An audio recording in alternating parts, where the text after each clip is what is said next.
Always love that music. Thank you, James Maris, for some great tunes for us. Well, obviously, I'm not Devin Nakoba.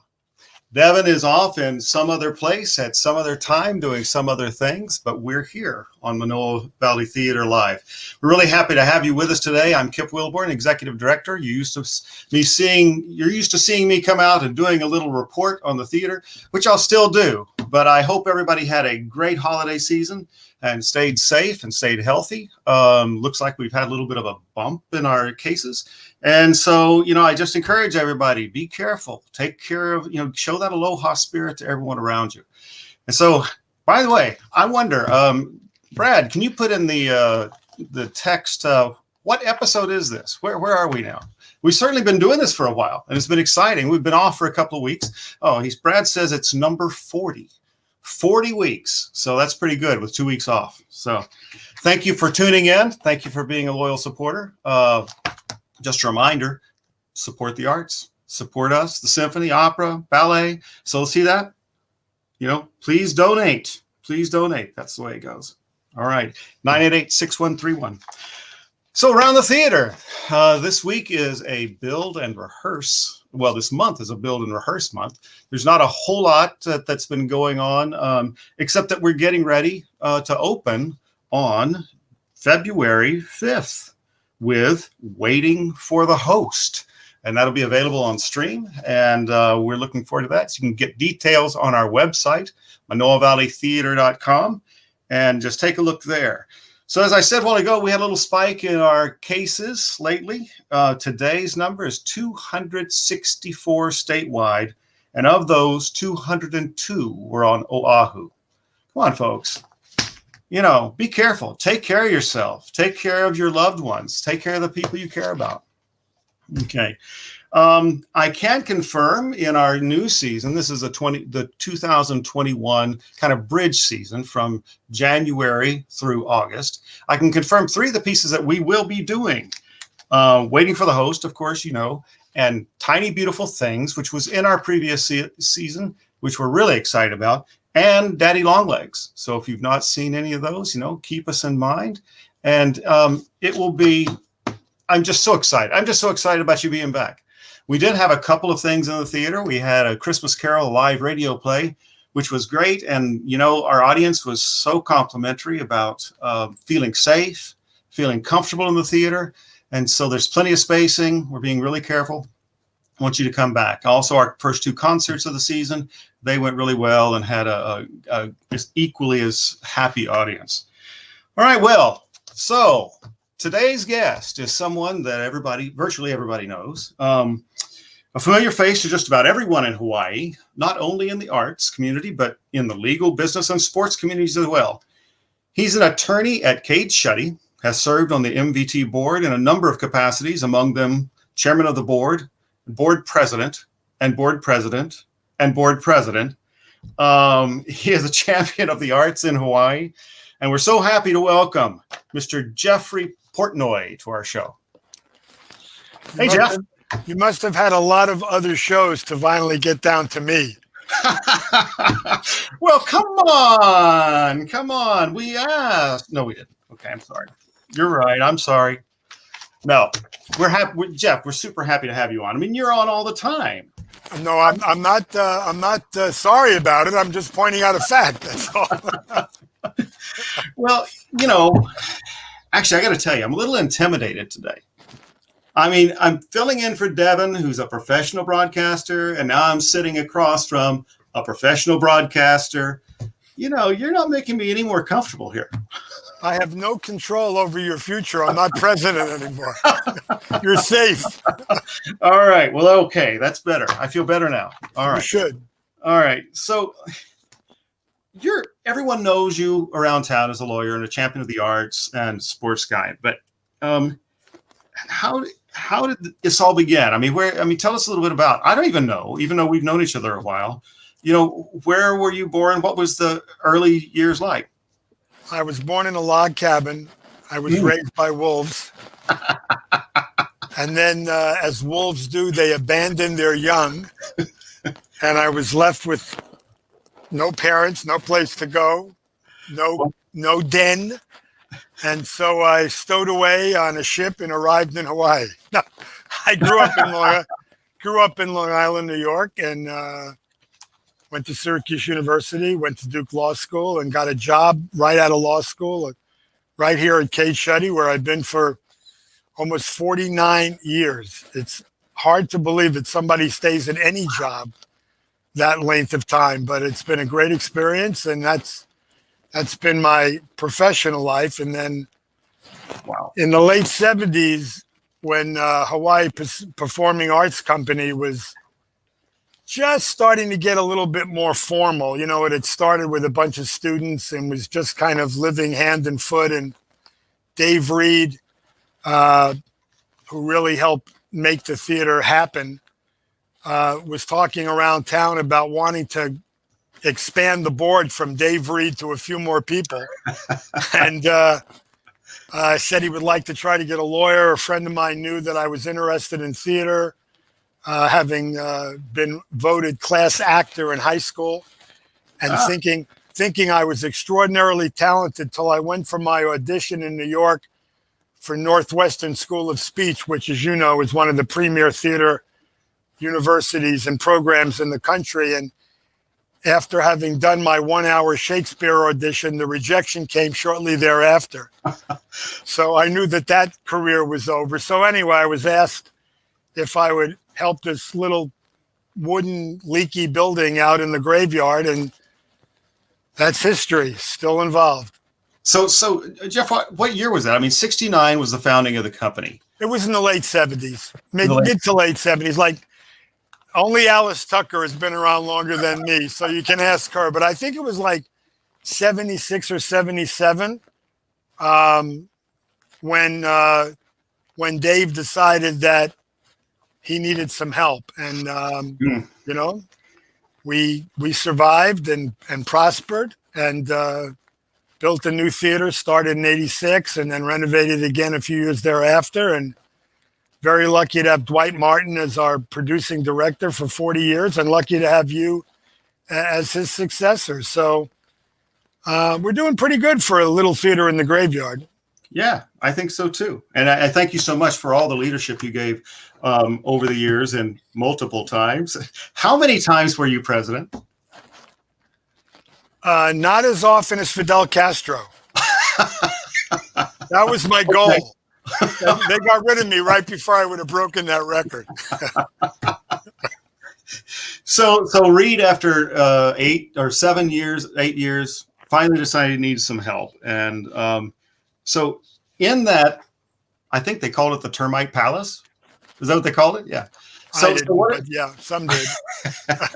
What was one of your favorite memories, or describes to us what it was like being in that building?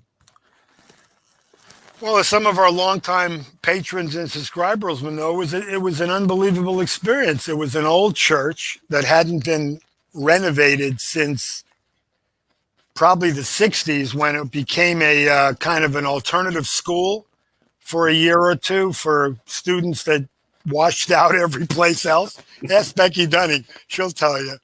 And not that she washed out, but it was an alternative school. And we'd put on performances in Manoa where everyone knows it rains, and we'd have umbrellas available, not only for the patrons, but for the cast, because we had some places where the roof just couldn't be repaired. It was completely termite ridden, and it would rain through. Of course, we had no air conditioning. We had, a couple of flashlights for lights, but people loved what we did. Frankly, back in those days, we did stuff that no one else in town would touch. We've kept a little bit of that over the years, but other theaters have come in.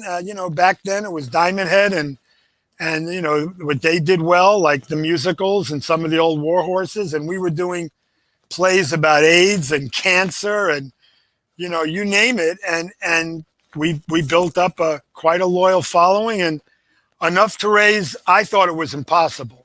And thanks to Greg Perry, who's passed away, a phenomenal person, a vice president at Alexander and Baldwin, A&B has kept up over the years as one of our major supporters. Greg said, you know what? I'll lead this. and we can raise 650 grand. We were living on a budget of $50,000 a year.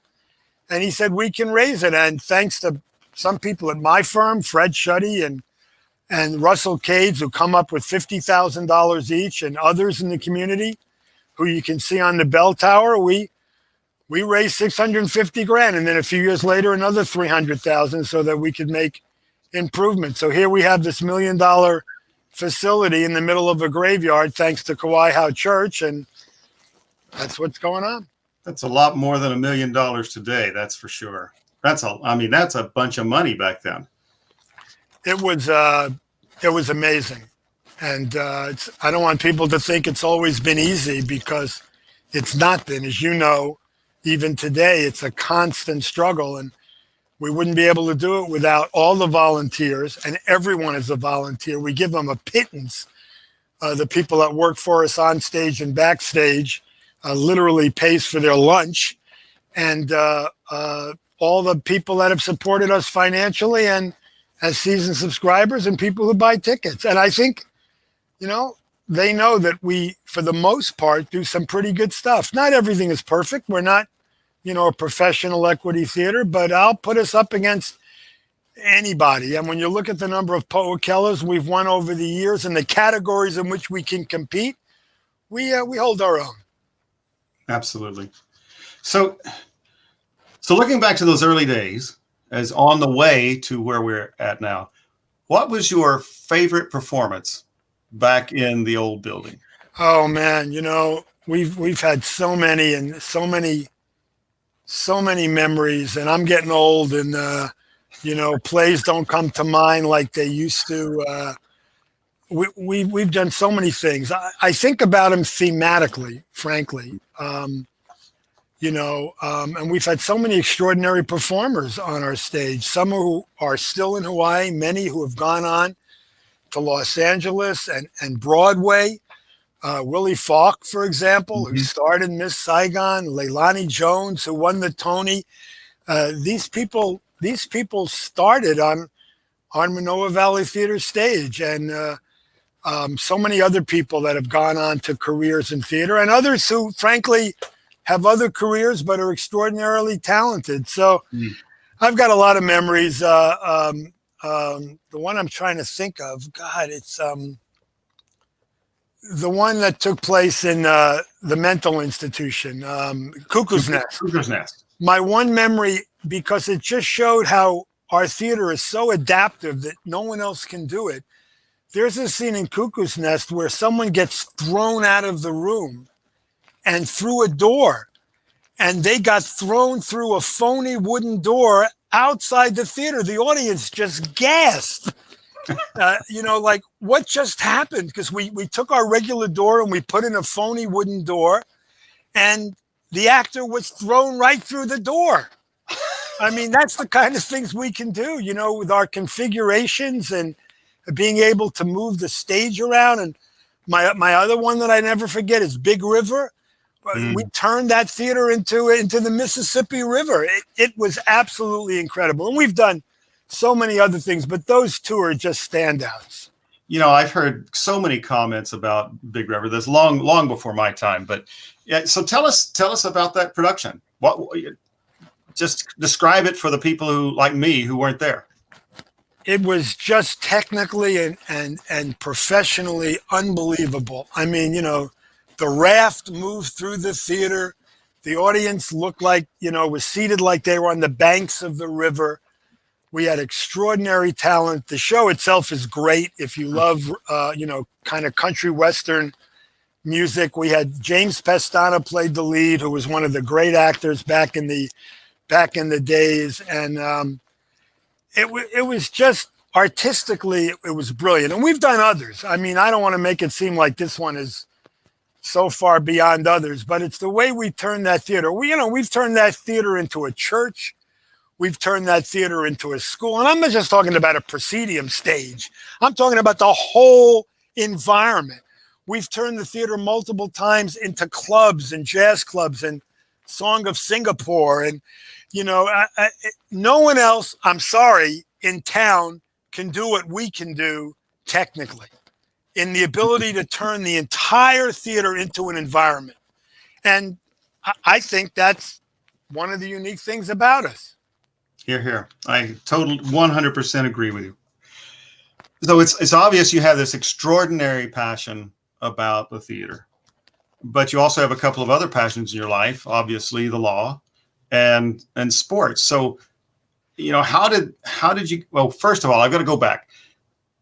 Tell me about what led up to you getting voted best actor in high school. I was very talented. But how did you get started? Were you in a family that did theater? Yeah, my father actually acted in Temple plays. He played the lead in Guys and Dolls. He was Nathan Detroit. He played the lead in Pajama Game. He was a stockbroker, but he was, you know, pretty good amateur actor. And so in high school, I played the narrator in Tom Jones, which was the second lead. I played Benny South Street in Guys and Dolls. I was the second lead in Little Abner. Back then I could sing. I still have perfect pitch, by the way, Kip, if you want to hit the piano. You're going to sing today, right? No, I'm not going to sing today because I'm now 73 years old. But I have perfect pitch. And when I go to auditions, I cringe sometimes. I love people at audition, but carrying a tune is probably a prerequisite. I still have perfect pitch. And so I thought I was, and I've been in a bunch of dramatic stuff. I won a bunch of contests in Long Island, Shakespeare narratives and things like that. But, you know, I was crashed down to earth very quickly in realizing that I might, and I had a high school of 2,000 people, so it's not as if it was 50 people. I had a phenomenal drama teacher who was a real mentor to me. And, you know, but as I say, I went to New York, met with the admissions group in a hotel room, had prepared a whole soliloquy of various Shakespeare stuff, and just wasn't good enough. So I learned very early that there were lots of very, very talented people, and I was not where I thought I was. Yeah, New York's one of those places. You get off the subway, and then there's somebody standing there on the side performing your audition piece. But I have starred in a couple of plays here in Hawaii. You know that I was the hot dog vendor and the Frankfurter salesman in Inherit the Wind. You can talk to Vanita Mae Smith about my acting.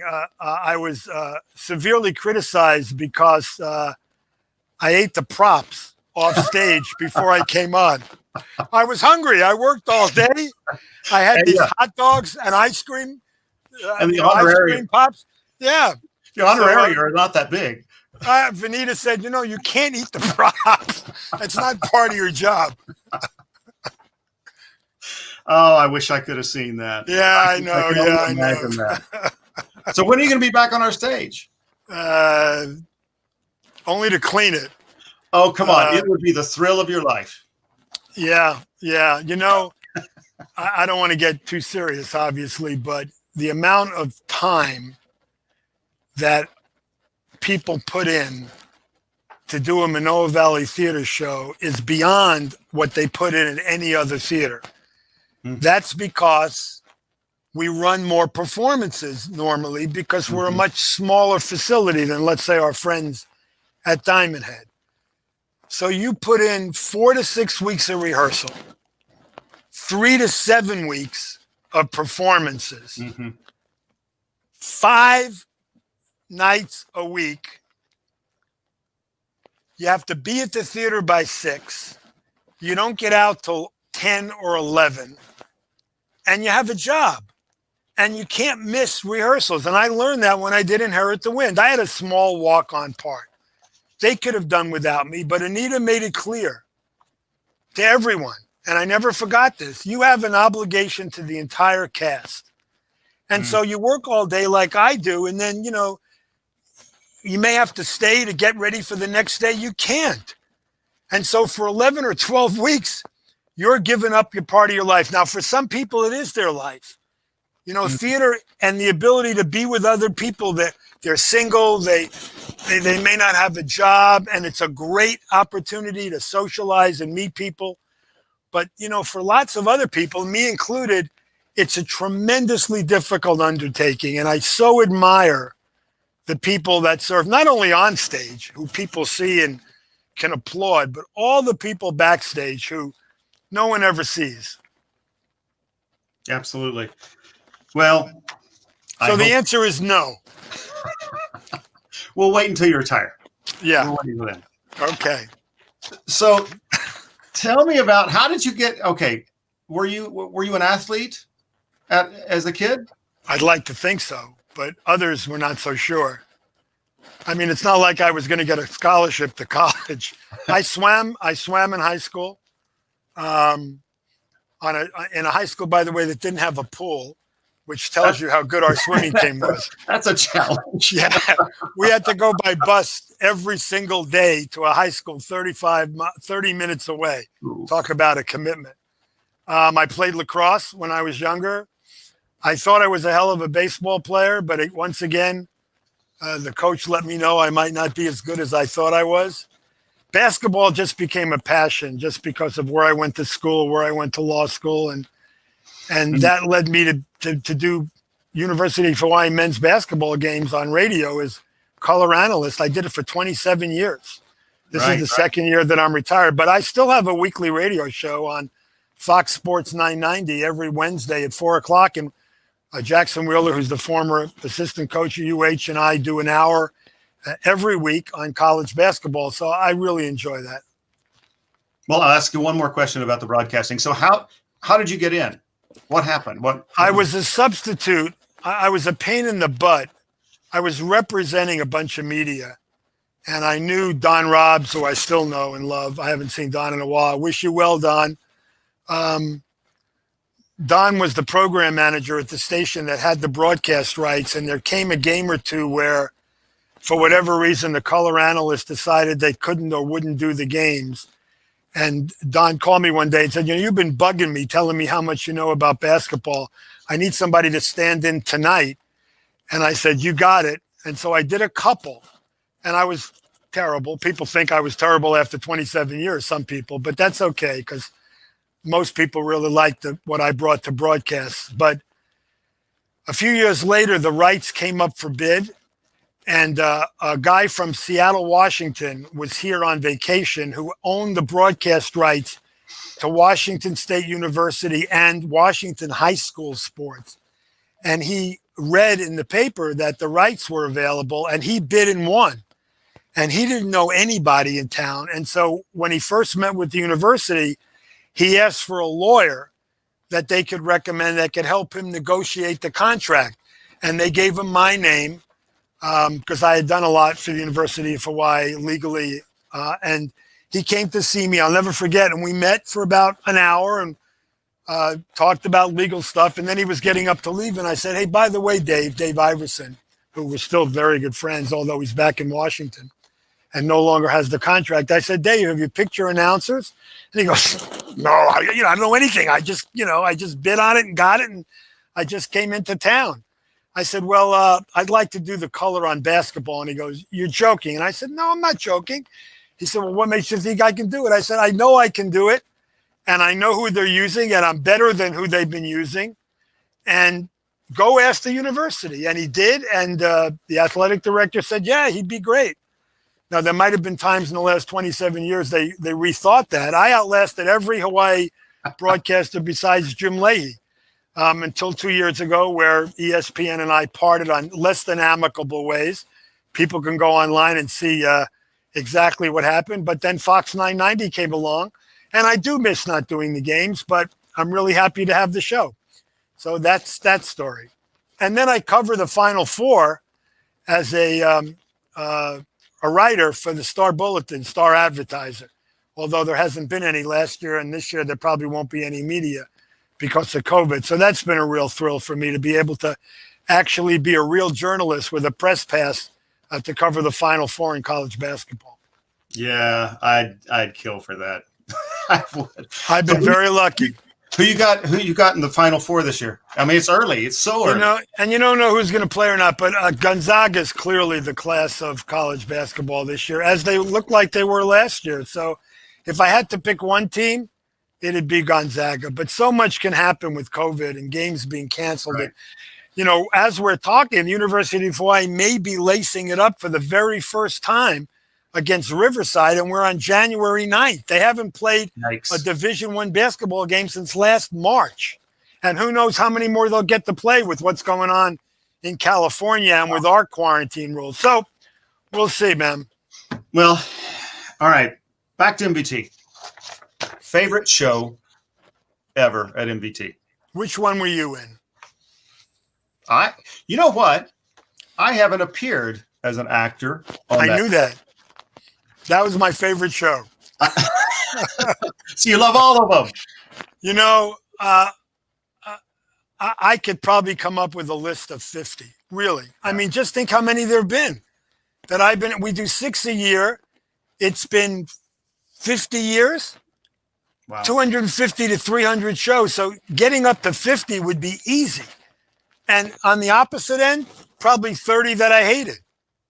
You know, either I didn't like the subject matter. I thought we didn't do the kind of job that I expect, even though we're, quote, not professional. I hold us to, when I was president, I don't know about Dave Kennedy. He may have lesser standards than me. I don't know, but I know you don't. Sorry, Dave.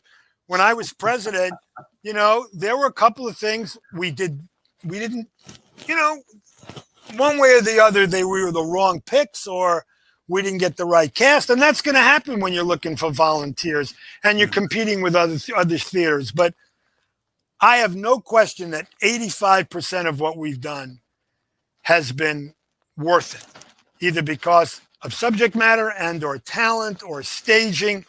So I can't give you one. And then you break it down between musicals and dramas and comedies and, you know, themes. That would be really hard for me to do. I know you love to travel and you see a lot of stuff when you're out and about because you always send me things from them. So what show would you like to see MVT produce? Well, you know, normally I see a handful, at least 6 to 8 shows in New York every year, and then a bunch when I'm in LA or San Francisco or, you know, wherever Chicago, or even smaller places. I like to go to theater. I like to see what they're doing, and because there's a lot of good stuff that doesn't get to New York. You know, I don't know. I mean, COVID has made, you know, I haven't been to Broadway now in 2 years. And we don't really do a lot of Broadway stuff because we're not that big and, you know, our stage isn't that big. I leave it to the artistic planning committee, which was always what I said as president. I weighed in occasionally and said, are we really going to do this? I mean, do you really think people want to see 3 men chained to a wall? Which we did. By the way, we've done some other stuff. I mean, we've had presidential candidates come to our theater. I mean,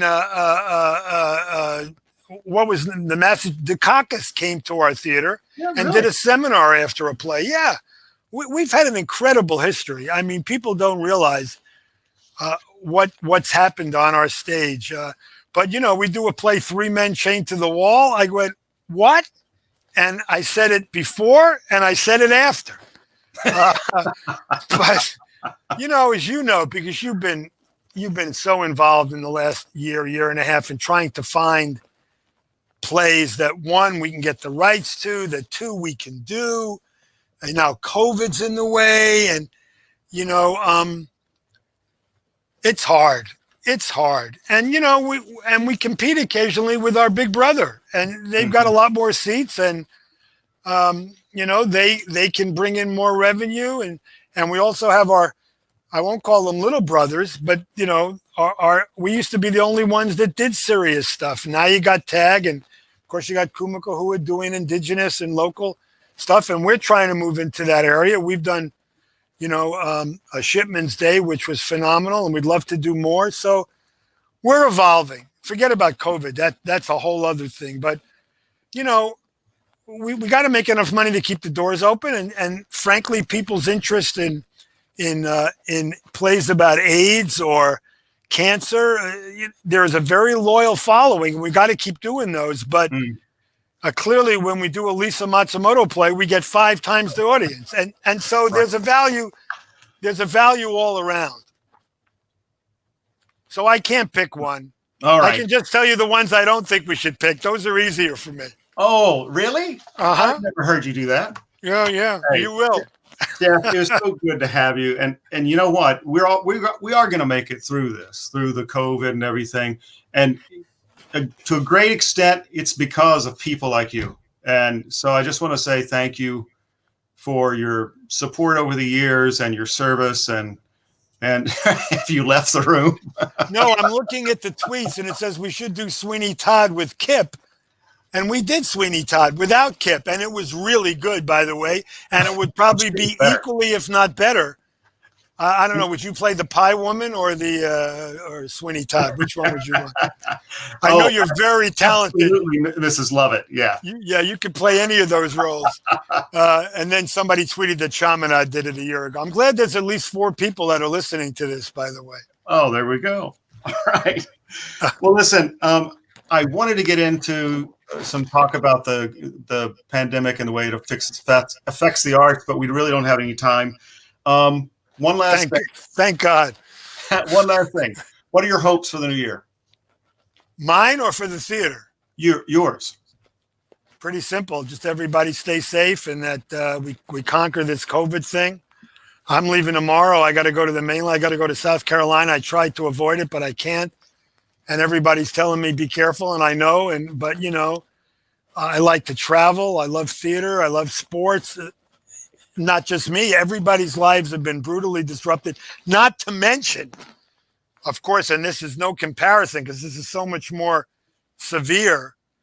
People that have been sick or have lost somebody. 350,000 people. I mean, and then of course, I'm not shy about my politics either, and it's been a brutal, brutal year, capped by an unbelievably brutal 48 hours after probably, shouldn't give myself away, but after a great night in Georgia, to have the last 48 hours turn into an insurrection. So my hope is that everybody stays safe. My hope is that we get the COVID taken care of.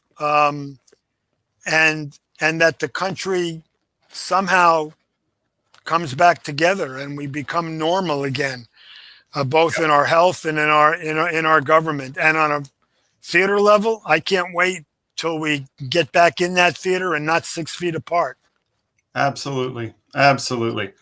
All right. Well, thank you for being with us. And those are great thoughts to carry us into the rest of this year. Do I get a gift or something for doing this? Yeah, you stay on the line, and my assistant will.